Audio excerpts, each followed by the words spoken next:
Welcome to District 32, immersion, inspiration for ambitious business owners with big dreams. Hello, my name is Lorraine Garvey of District 32, and I am really excited today to be sitting here with the absolute legend, Andrew Ford of Ford and Doonan. How are you, Andrew? Very well, Lorraine. You'll give me a big head saying that. Yeah, take it. So look, before we move on, I just want to introduce you today and what we're going to talk about. You co-founded Ford and Doonan Air Conditioning in 1985. You were 19 years old. You were just a couple of tradies. And you've grew Ford and Doonan into WA's largest air conditioning group. You've got 12 stores across the metro and the southwest. You've got revenue exceeding 60 million per annum. A lot of business owners out there still pushing the first million, so that's definitely inspirational. But you're the managing director. You've built and managed employees that have peaked across 110 people. You've got a team of 70 in the franchise stores. And this made me laugh. In your spare time, you produce your own podcast show, you manage fast growth business owners, and you train every day at your hobby business, Excess Fitness in South Perth. Hello, Andrew. Hello, Lorraine. Hello, everyone listening. Are you just bored? It would seem that way, or hyperactive, I think, really. Well, that's what I'm going to talk about later. First of all, we're going to talk about, how to attract and retain staff. So 30 years of tips and experience. We're going to share that. But then moving towards the end, we're also going to talk about where is there possibly room for entrepreneurship and other businesses and hobbies, and where is there room for anything else when you're managing such a business? So, Andrew, we're going to dive right in and talk about how to attract and retain the right staff. Tips and tricks after 30 years. You must have learned a few. Very many we've learnt the hard way too. We just can't learn it. This is why these platforms are so great, because otherwise we're just all fighting blind, making our own mistakes. But let's dive in. What are you've spoken before, Andrew, about some minor changes that can change your culture forever. Let's start there. Tell me about that, minor changes. Minor changes. I think one of the big things staff want is to feel that they're not just a number or a cog in the wheel, that they're actually part of something a lot bigger and that they make a difference. Even if you've got a big company with hundreds of staff, even that one person, how can you make that person feel like they're making a difference towards the overall of the company? So that's the overall strategy. And what we've done is many things to do this, but one of the key ones we've done of late is to share the company's key performance indicators, being that sales or number of quotes done. And we've got screens around the office with the individual departments and the individual salespeople even on how they're tracking towards budget. And this is updated live every day. So as they can walk past any screen in the building, they can see, wow, I've got a bit of work to do, or I'm ahead of budget. And we feel that makes a big difference in them feeling, yes, I am contributing to something and making a difference, and not just no one cares about me. Right. Okay. So actually, because if I would have looked at that before, I would have thought, well, it's accountability. It's in your face. It's there to remind me that I better get moving. But what you're saying is it does a bit of that, but it also makes staff feel valued and important towards the grander thing. Yeah. I think as businesses get bigger, this is a typical thing that happens, is that they start to feel undervalued and I don't make a difference. No one cares about me anymore. Okay. So it certainly helps towards overcoming that. And obviously an open communication style of management, I think, is important too, where they're welcome to come into your office and give feedback, like, why are we doing a procedure this way? If we did it this way, it would save 2 steps, for example, and actually listen. And if it's a great idea, act on it. And then again, that makes them feel like they're part of something bigger and they're making a difference. So lots of conversations there around, I'm assuming as you get bigger and bigger, it must be a big chunk of your time thinking about new ways to keep that going. Because that's a full-time team job in itself. It is, and that's the problem. A lot of the strategies take time, it's always a trade-off, isn't it? What we introduced this year was a morning tea with the director. So the HR lady set up appointments for me about 3 to 4 a week, where the staff member would come into my office and we'd have morning or afternoon tea, and we'd have half an hour, and we wouldn't necessarily talk so much about work, but more I just wanted to get into their private life almost and learn more about them. You know, how many kids they've got, where they live, and all those sort of things that you may have learnt when you interviewed them, but you've likely forgotten. Again, it makes them feel so that you actually care about them, which we do. Yeah. And that's quite an impost on your time, but it's so valuable. I got so much gold from it. And the feedback was that the staff really loved it. Yeah, you know, at the end of the day, we make things so complicated in business sometimes, when really it's about, and even business relationships, where it's about being a good human. Mm-hmm. You know, being a good human and make people feel valued. At the end of the day, we're human beings. We need to feel important. We do, and you did right. It's a core human trait. Yeah, we should have school how to be a good human. So look, that's one thing that you've done in there, you know, to change the culture. It's all about making people feel valued, making people feel appreciated, and coming up with new ideas on how to do that all the time. Yes.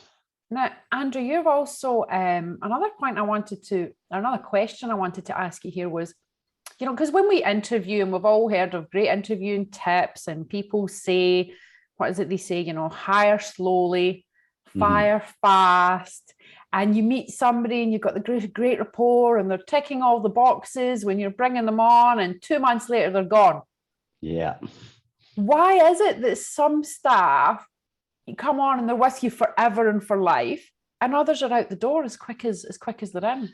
Yeah, we've got a saying at Ford and Doonan, they're either with us 6 months or 6 years. And I think it's how they actually fit into the culture of your business, and particularly the department they may be working in with their co-workers. Yeah.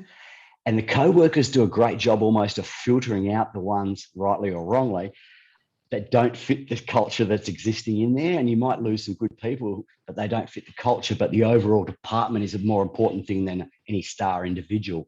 So I think the staff do a very good job of it. And the people, new starters, they just get that feeling that they're not a fit in this place. And that's why and it's best that they make that decision sooner than later, so wasting a year of their time and yours. Wow. So that's a core part in there. So even those couple of questions that we've spoken around, you know, culture has been brought up a few times. Where does somebody start increasing a culture? How do we know? Because everybody, when they start a business, you bring on a couple of staff and everything's great and everybody's friends. And why would there ever be an issue with culture? When do we know there's culture issues, and where do we start to address it? Yeah, I think a common problem with the fast growing business is, as you said, when the early days, when there's the boss and maybe 2, 3, 4 employees, he knows them well and they feel part of that. As the business grows, that's when they start to feel disenfranchised from the business.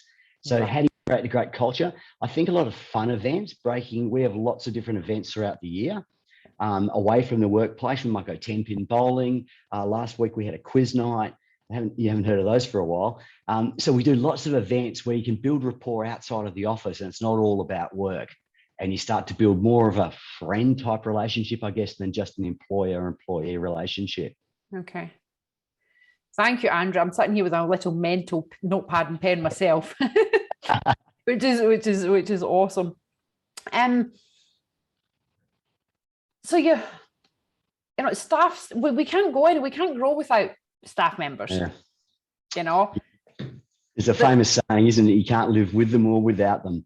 Or was it the other one is, you know, we would have a great business if it wasn't for my staff or my customers. Exactly. Yeah. And one I've said to myself many times over the years, if only I could clone myself and have 10 of me, we'd be smoking this business, you know. So look, what is it about staff and getting them on the same page as you, and your ability to grow? Your ability to grow the business? Where's the correlation there? I think, again, sharing what the business plan even is a good start. A lot of employers have that sort of like protection feeling that this is private stuff, I'm not going to share it with the staff. And obviously you don't share everything, like your net profit, for example, but for your sales versus a budget, there's nothing really confidential in that. And again, the staff will feel like they're making a difference if they can see that let's pick a tyre business, for example. It might not even be revenue. It might be how many tyres have we changed this day or this week, and have it up on a board. So again, they're feeling like they're making a difference instead of going, oh, well, I'll just go and have another cigarette break. And no, we're 2 away from our target. Come on, guys, push on. Then you get maybe 1 or 2 of those employees who then urge on the other ones who aren't quite so keen. So you get that sort of rising up of the team. So a lot there, and again, it's about that. How do you inspire people to be enthusiastic and motivated about what you're trying to achieve out there, and that might be a lot easier for some businesses as for others. If you've got a I can't even say it there, philanthropic, philanthropic business, people might get really excited about it. But what do we do when we're talking about, how do you do that when it's an air conditioning business, or we're selling beans? How do you get people? Isn't it, at times in certain industries, and air conditioning is no exception. One of the big things we did a few years back was put in a net promoter score system into our service department. Okay. Now, that's obviously a trend many businesses have been doing, and we were a bit late onto that bandwagon.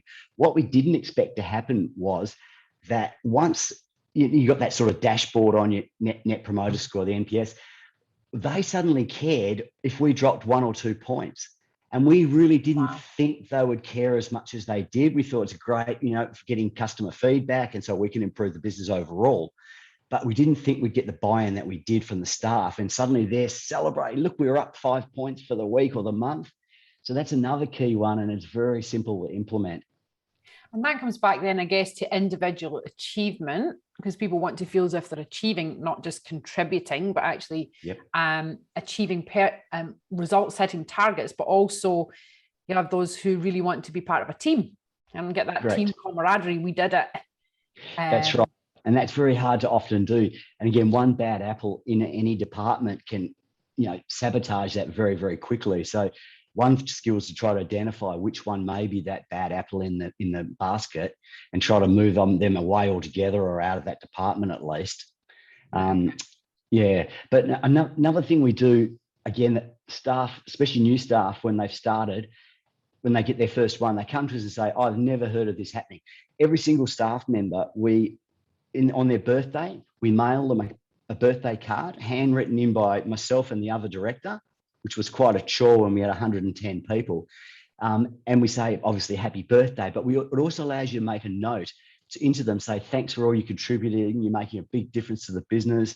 So we mail it to their home address strategically, so when they open it, their wife or partner may be around, or husband around, so they get to share that with the hubby or their partner.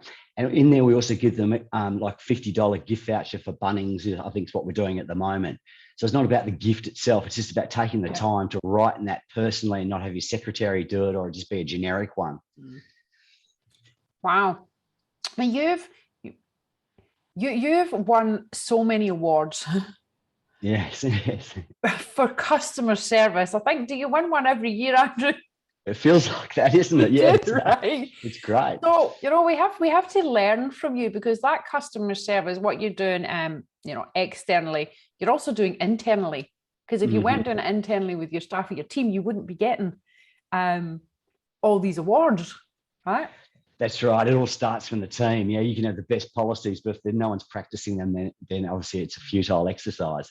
Yeah. So that customer service has got to be lived and breathed in the organisation. And we've heard all this rhetoric from so many trainers over the years, from the States or wherever.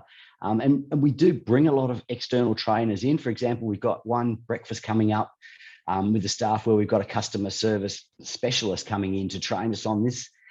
In fact, we've had him before, but again, you need to do it every 2 or 3 years, because there's a new breed of staff in, and the existing ones have maybe forgotten certain things.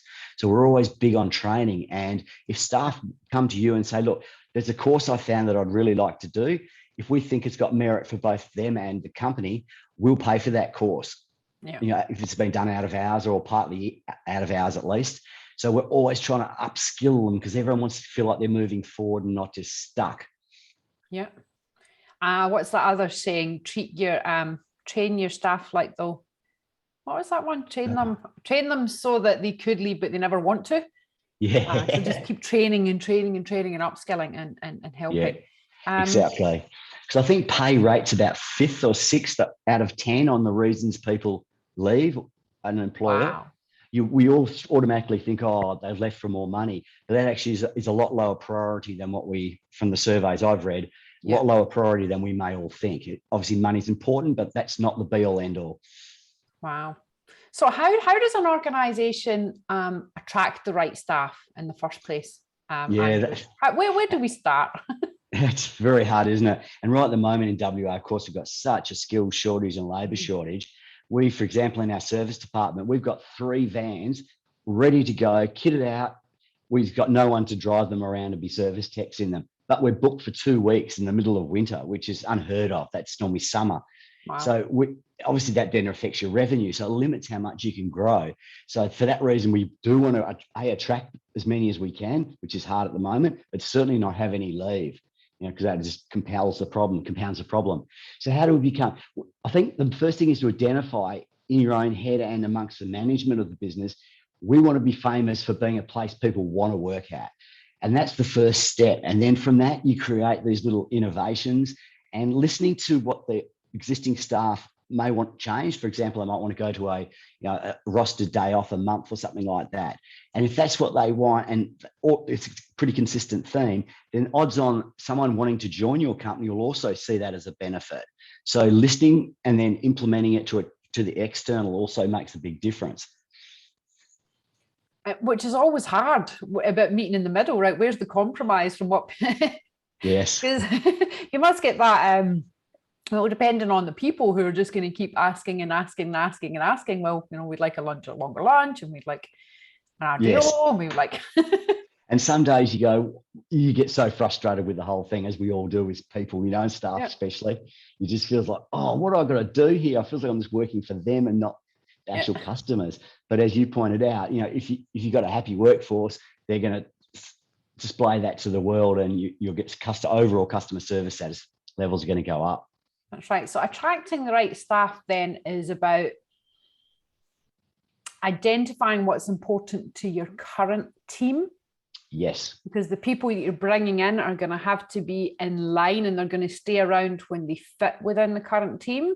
So when you find out what's important to them, the similar values are going to attract the same kind of staff. And that's what you're talking about when you're hiring people.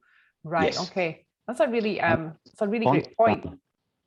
We sponsor industry awards too, where obviously we're recruiting from our industry largely.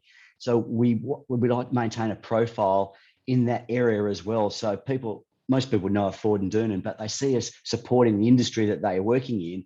Again, all these little things contribute. So there's no one or two sort of golden keys I can give away that will make all the difference. It's a series of things, and just making sure you defend that reputation of the business as a good employer, that you don't do the wrong thing by people, and you always pay out their entitlements and the obvious stuff as well.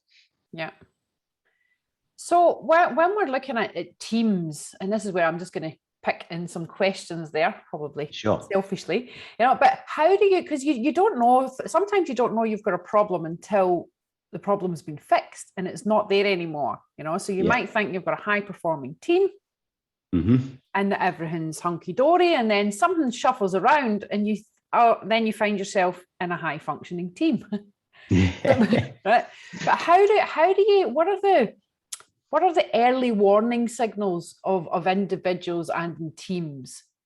Again, back to communicating. If you communicate often enough with, obviously not daily, but you just grab one of the staff members of the department and say, grab them into your office and say, how's everything going? And they won't normally come straight out and say it. They're very protective. It's the Australian way, but with a bit of cunning EQ skills, you can normally extract that out of them, what the problem may be or who the problem may be, more the point. One of the other golden things we've introduced the last few years is exit interviews.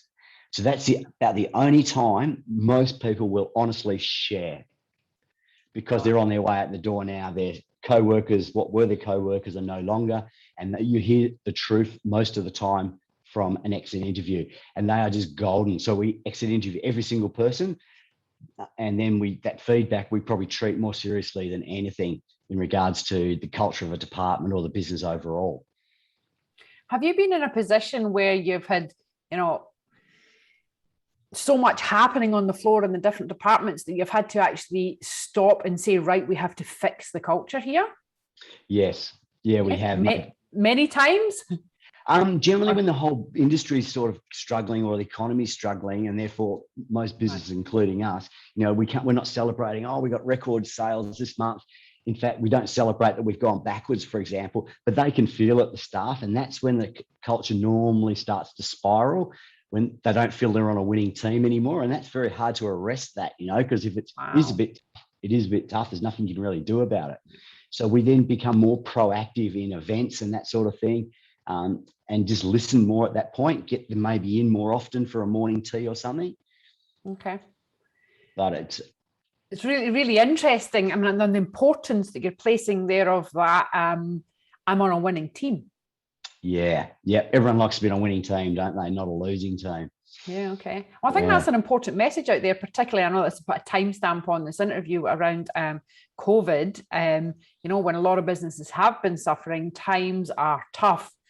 And to look at then how they're re-engaging the staff or how they're engaging the teams in different ways to give that feeling of being in a winning team, even though they can see that the numbers or the sales are not quite matching what. That's right. So you may take, for example, the focus away from, sales, look how much we've grown, or we made budget, or we didn't this month. Take the focus away from that and maybe replace the focus on that net promoter score, which is irrelevant to sales and the business's financial side of it, back to the people, and then start celebrating when the promoter score went up and who were the main contributors to that, and acknowledge and reward them. So you can just shift the focus from different things, from ones that aren't going as well to things that maybe still are.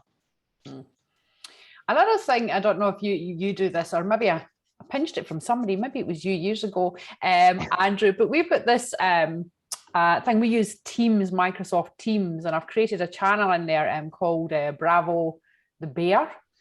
Right. And we pass this bear around to acknowledge people who have done exceptional work or supported each other in an organisation. It's not just for the managers, it's actually for the team to pass around this bear and say bravo. And that public recognition of, as you mentioned right off the bat, the first thing in the interview was, how do you make people feel appreciated? Yes. Yeah. How do you give people recognition? And that's just such a simple thing to show your gratitude and your thankfulness, and it makes such an impact. Absolutely. And another thing we do is a years of service honour board that we've got in our reception, which are 5, 10, 15, 20, and then 30 years plus. And staff, again, it's not a big thing, but they feel proud to see that their name's on the first one and then it's moved to the second one. And probably one of the most gratifying things we find is that if people leave, many of them come back. The grass was greener, and that makes us feel so good that, when they say, this is the best place I've worked at, and can I come back? And some have left 2 times, to come back a 3rd time. So that's really great feeling to have that too. And obviously we welcome them back because they're pre-skilled already. Yeah.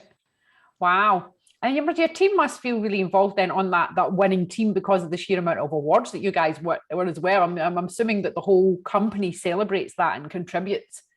Yes. Yep.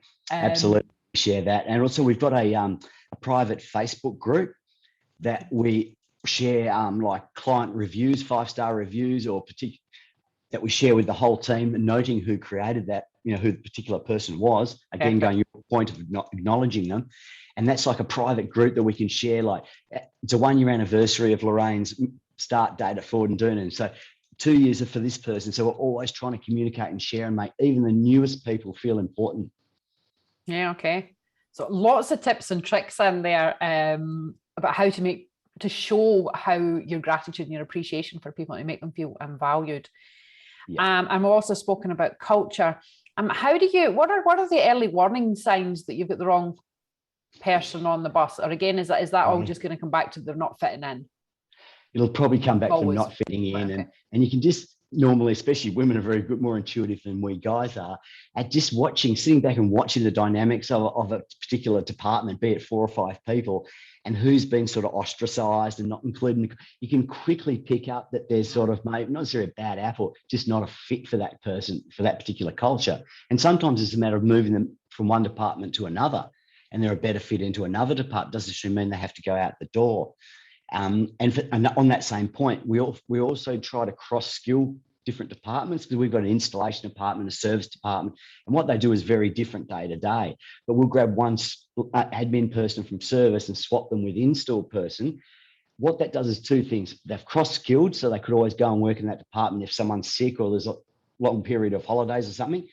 But also it builds empathy with and breaks down the interdepartment thing, like, our service always think it's easy, or what we do, they got no idea. But when you swap them, they do have an idea, and they suddenly empathize with why you've always asked for something to be delivered in this form.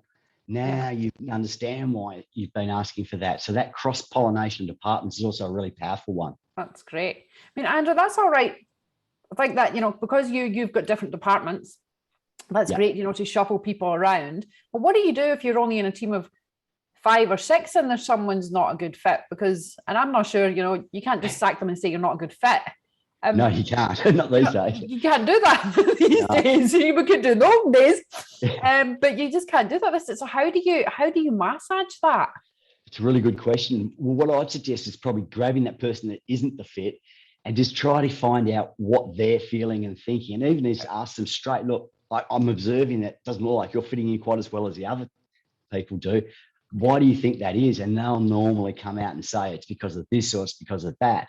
Right. And based off that, you may or may not be able to rectify it. It may be something out of your hands. And that's when you sometimes have to say to it, do you think this is the right company for you to be at? Let them fall on their own sword. And that's what it is. It's upfront, it's honesty, and people are generally honest with themselves. And if you've brought it up into the awareness and had the open conversation, then it can't be buried. Exactly. And make it about them. Like, we want you to be happy. It looks like you're not. Tell me why you're not happy. So turn it back around. It's not just about the company's performance. It's about you, your performance, and your satisfaction. And as long as you've got people who are going to communicate with you, you're on a winner. Exactly. Andrew, I've learned personally so much there, just through these little tips and tricks, through attracting and retaining the right staff. I want to talk to you about entrepreneurship and how that fits in, but do you have anything else that you wanted to say around that topic? Or probably the only thing I'd say is we break it down into 3 areas, this whole subject of staff. Okay. So there's really 3 areas we break it down. It is recruitment, retention, and performance. And we try to separate them and create, incentives or key parts of each of those. And they're quite different. So yes, first, by breaking it down to 3 things, it sometimes simplifies the enormity of the whole thing. Okay. So So when you're looking at retaining someone, you're also going to look at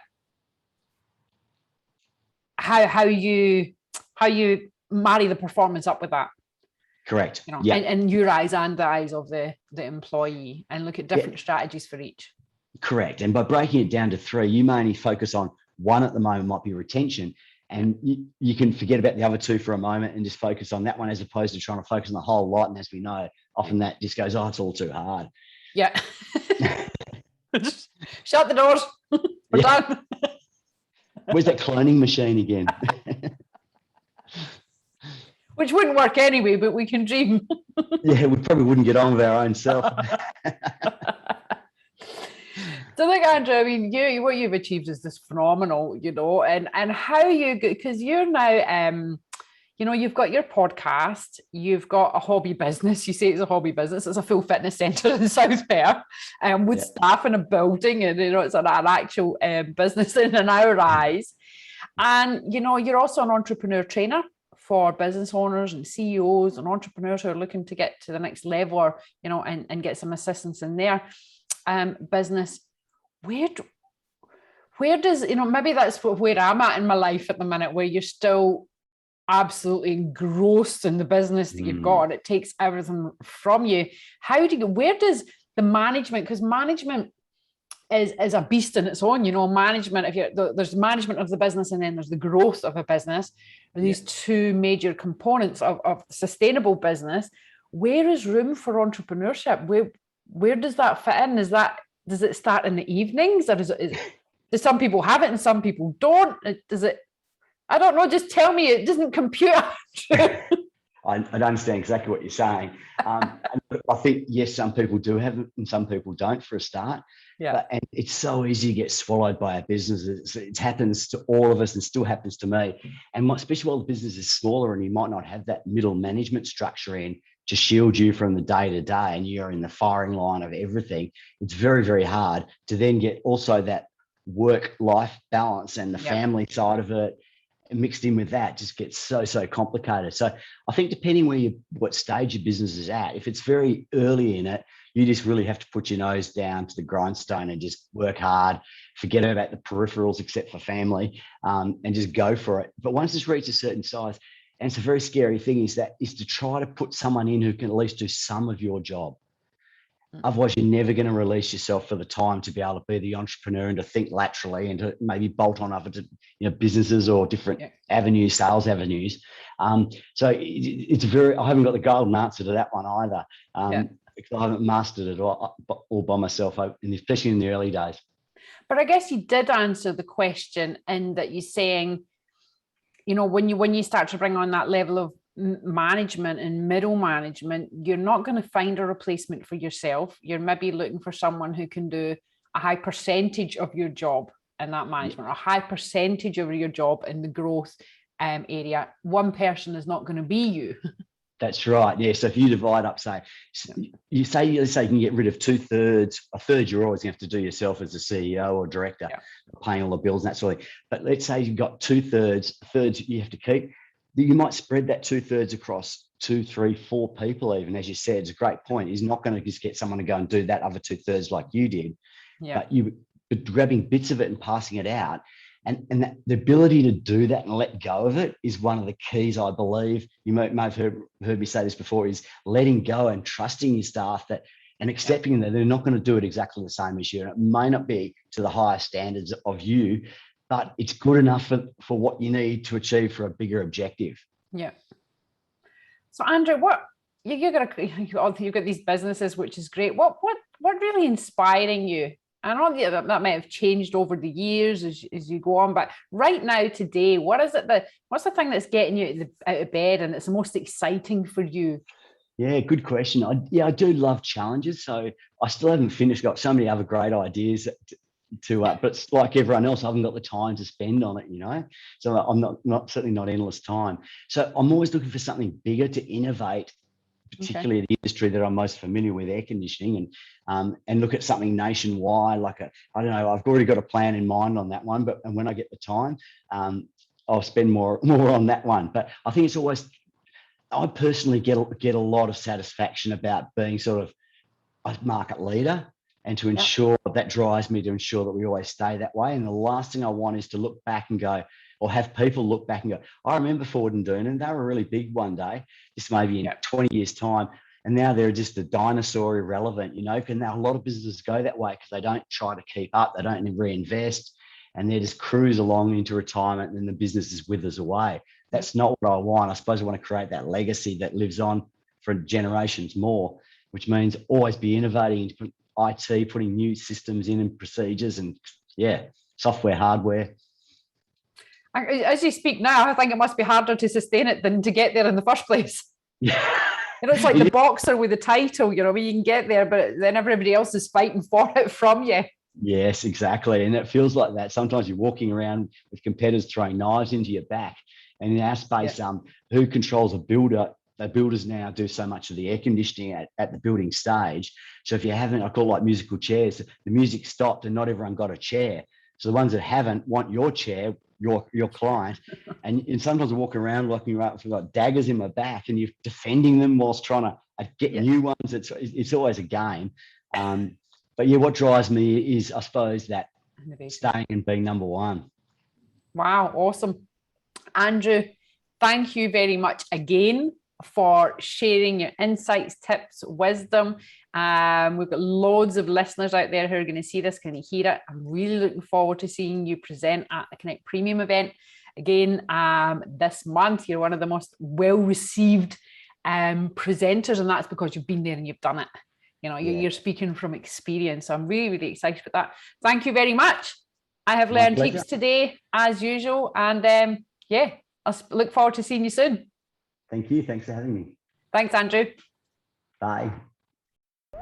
You've been listening to District 32, Immersion, Inspiration for Ambitious Business Owners with Big Dreams.